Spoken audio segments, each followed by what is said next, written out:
Trabajé años sin descanso. Mis padres vaciaron mi cuenta. El veredicto del juicio me rompió el alma. Desde que tengo uso de razón, el dinero no fue para mí un medio para comprar cosas, sino una medida de mi propio valor y de mi libertad futura. Empecé a trabajar legalmente a los 14 años, una edad en la que la mayoría de mis amigos solo pensaba en videojuegos o en salir los fines de semana. Yo, en cambio, cargaba cajas en un supermercado local los sábados y domingos, bajo la luz fría de los fluorescentes, mientras contaba las horas que faltaban para volver a casa y estudiar. Cuando llegaban los veranos, cambiaba el aire acondicionado del supermercado por el sol implacable de las obras de construcción, cargando materiales hasta que mis manos se llenaban de callos y mi espalda ardía de dolor. Durante el año escolar, tomaba turnos nocturnos después de clases, sacrificando sueño y vida social, con un único objetivo en mente: acumular cada centavo posible. Mi disciplina era casi obsesiva. Revisaba la aplicación de mi banco todas las semanas, observando cómo esos números crecían lentamente, como una planta que riegas con sudor y tiempo. No me permitía lujos. Mientras otros compraban ropa de marca o los últimos teléfonos, yo guardaba todo. Cada dólar que ganaba iba directo a esa cuenta. Una cuenta conjunta que tuve que abrir a nombre mío y de mis padres porque la ley bancaria de Estados Unidos no me permitía tener una cuenta individual siendo menor de edad. Recuerdo claramente la conversación cuando abrimos esa cuenta. Mis padres, Michael y Jessica, me miraron a los ojos con una seriedad solemne y me prometieron, palabra por palabra, que ese dinero era mío, que estaba allí protegido exclusivamente para mi universidad o para cuando decidiera independizarme. Ellos eran solo los guardianes temporales, los administradores de confianza hasta que yo cumpliera la mayoría de edad legal para gestionarlo solo. Esa promesa fue el cimiento sobre el que construí mis próximos 7 años de vida. Pasaron los años y la rutina se convirtió en mi segunda naturaleza. La cifra en esa cuenta conjunta creció de miles a decenas de miles, y finalmente, llegó a ese número que nunca pensé ver: $120,000. $120,000 fruto de noches sin dormir, de fines de semana perdidos y de un esfuerzo sobrehumano mantenido con una constancia inquebrantable. Durante todo ese tiempo, la confianza en mis padres fue absoluta. Nunca se me pasó por la cabeza que pudieran tocar ese dinero.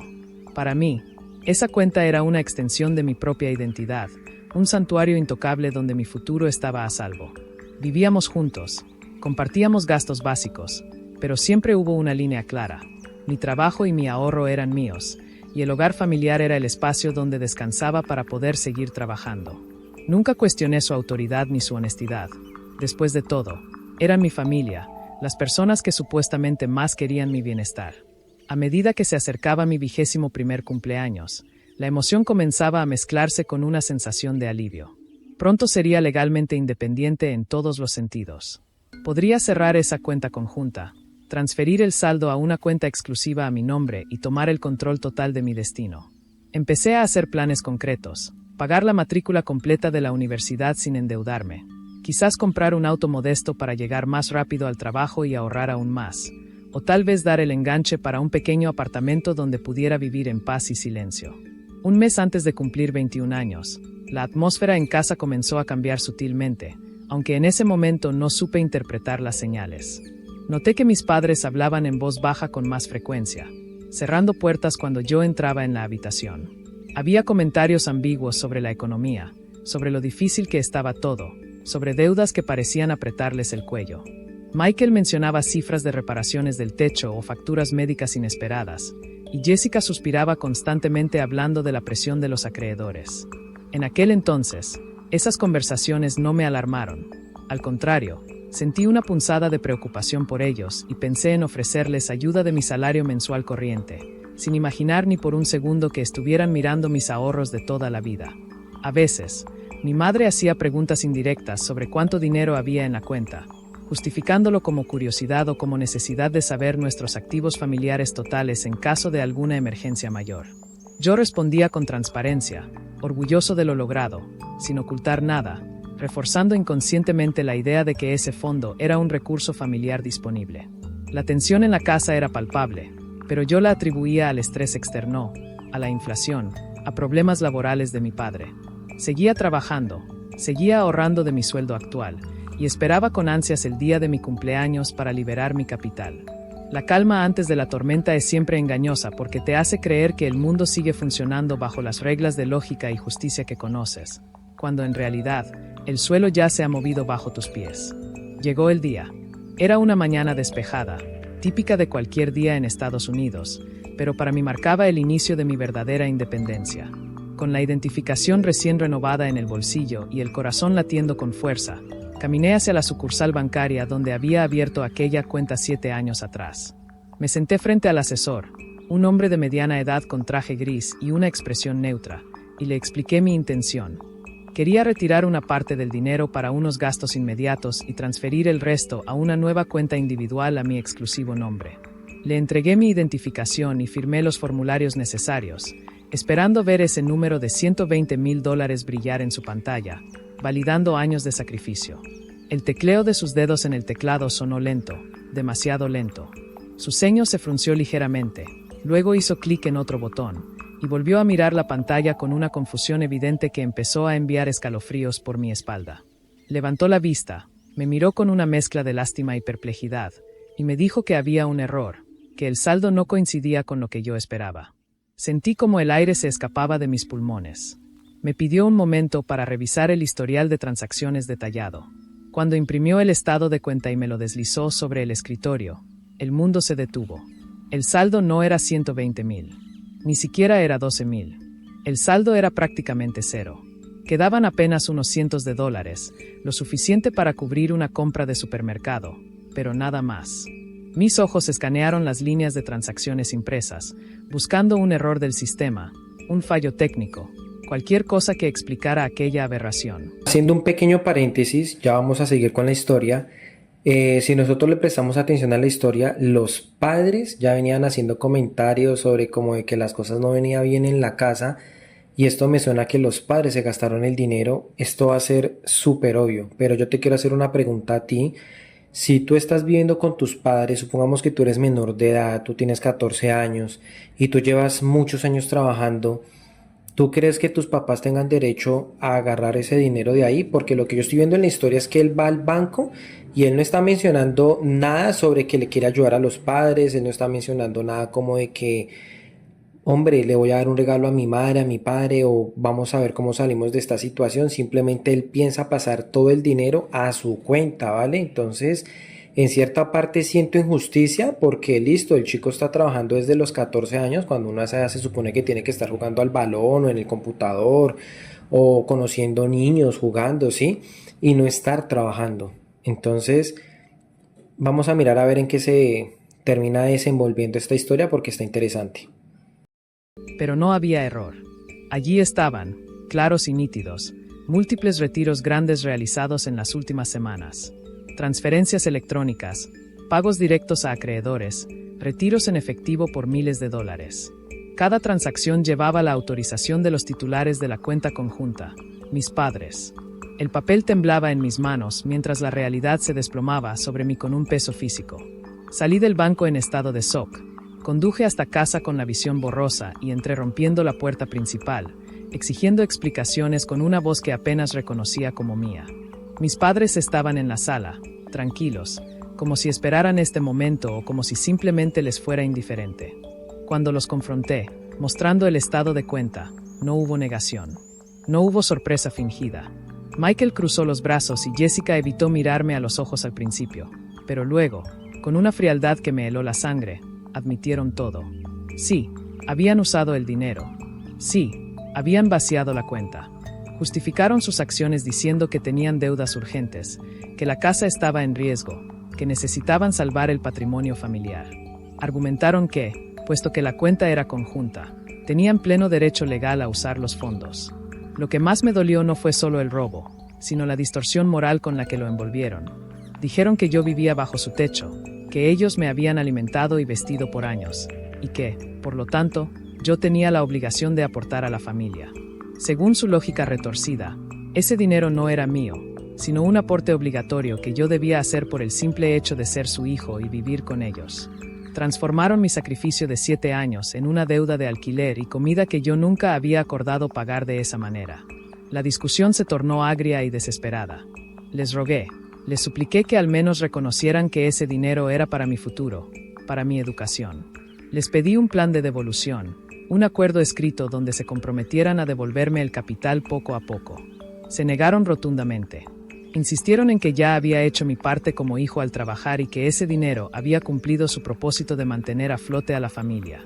Dijeron que si yo los demandaba, estaría destruyendo a mis propios padres por codicia. Esa noche dormí en el sofá, sintiéndome más solo que nunca, comprendiendo que la confianza había sido el arma que usaron para desarmarme. Sabía que no podía dejarlo así.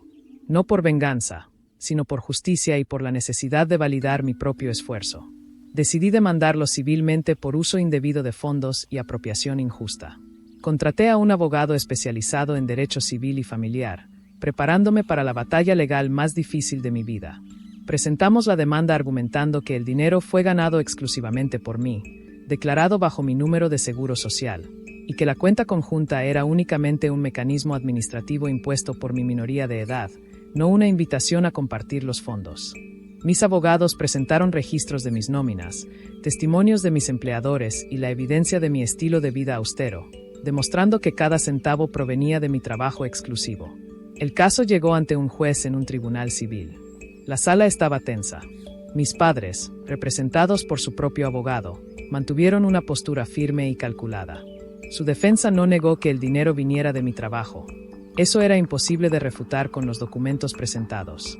Sin embargo, su argumento se centró en la naturaleza legal de la cuenta y en la dinámica familiar. Sostuvieron que, al ser una cuenta conjunta con derechos de supervivencia y acceso igualitario, legalmente el dinero pertenecía a ambos titulares por igual desde el momento en que se depositaba. Argumentaron que no existía un contrato separado que estipulara que yo era el único dueño beneficial del fondo. Además, introdujeron el concepto de la convivencia familiar. Alegaron que yo vivía en su casa sin pagar una renta formal de mercado durante todos esos años, y que, por lo tanto, existía una obligación implícita de contribución al hogar. Su abogado pintó un cuadro donde yo era un hijo que se beneficiaba del techo y la comida de sus padres, y que estos, en ejercicio de sus derechos como copropietarios de la cuenta, habían utilizado esos fondos para cubrir gastos del hogar que, en teoría, yo también debía asumir. Pintaron mi demanda como un acto de ingratitud filial y una interpretación errónea de las responsabilidades familiares. Yo escuchaba atónito cómo mi vida, mi sudor y mi disciplina eran reducidos a meros detalles técnicos en un argumento legal frío. Mi abogado contraatacó, enfatizando la promesa verbal, la intención original de la cuenta y la mala fe de mis padres al vaciarla justo antes de mi mayoría de edad sin mi consentimiento. Habló de traición de confianza y de enriquecimiento injusto. Pero la ley, a veces, es una herramienta ciega que no distingue entre lo moralmente correcto y lo técnicamente permisible.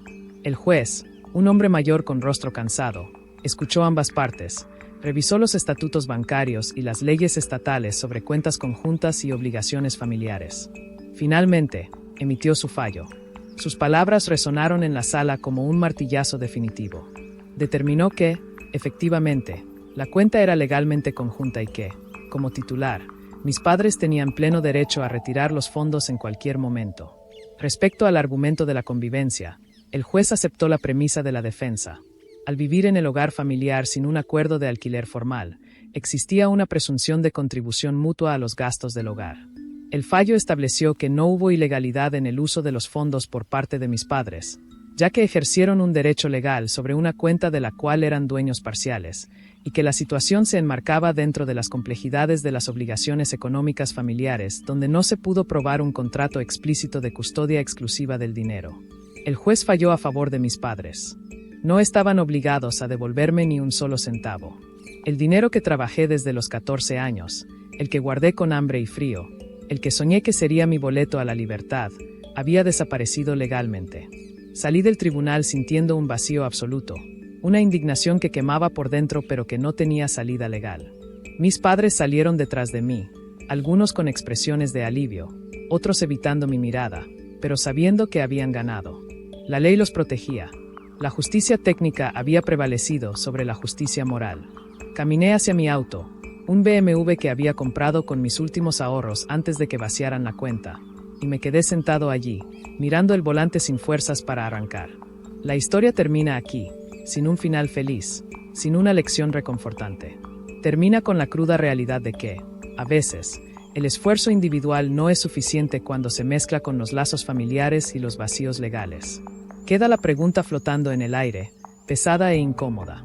¿Realmente protege la ley el esfuerzo de un hijo cuando sus propios padres deciden que ese esfuerzo les pertenece?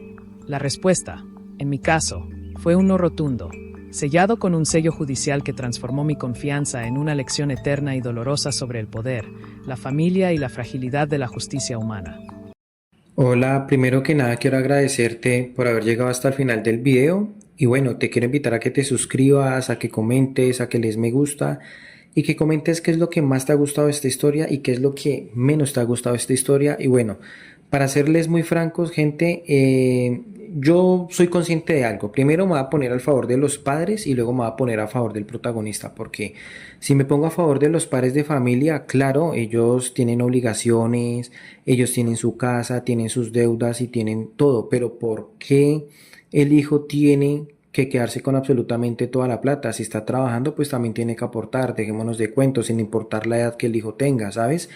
Entonces yo me pongo a analizar y yo digo, listo, ellos están endeudados, ellos están todo, le están brindando casa, le están brindando techo, no le están cobrando nada, pues que se cojan los $120.000, ¿cierto?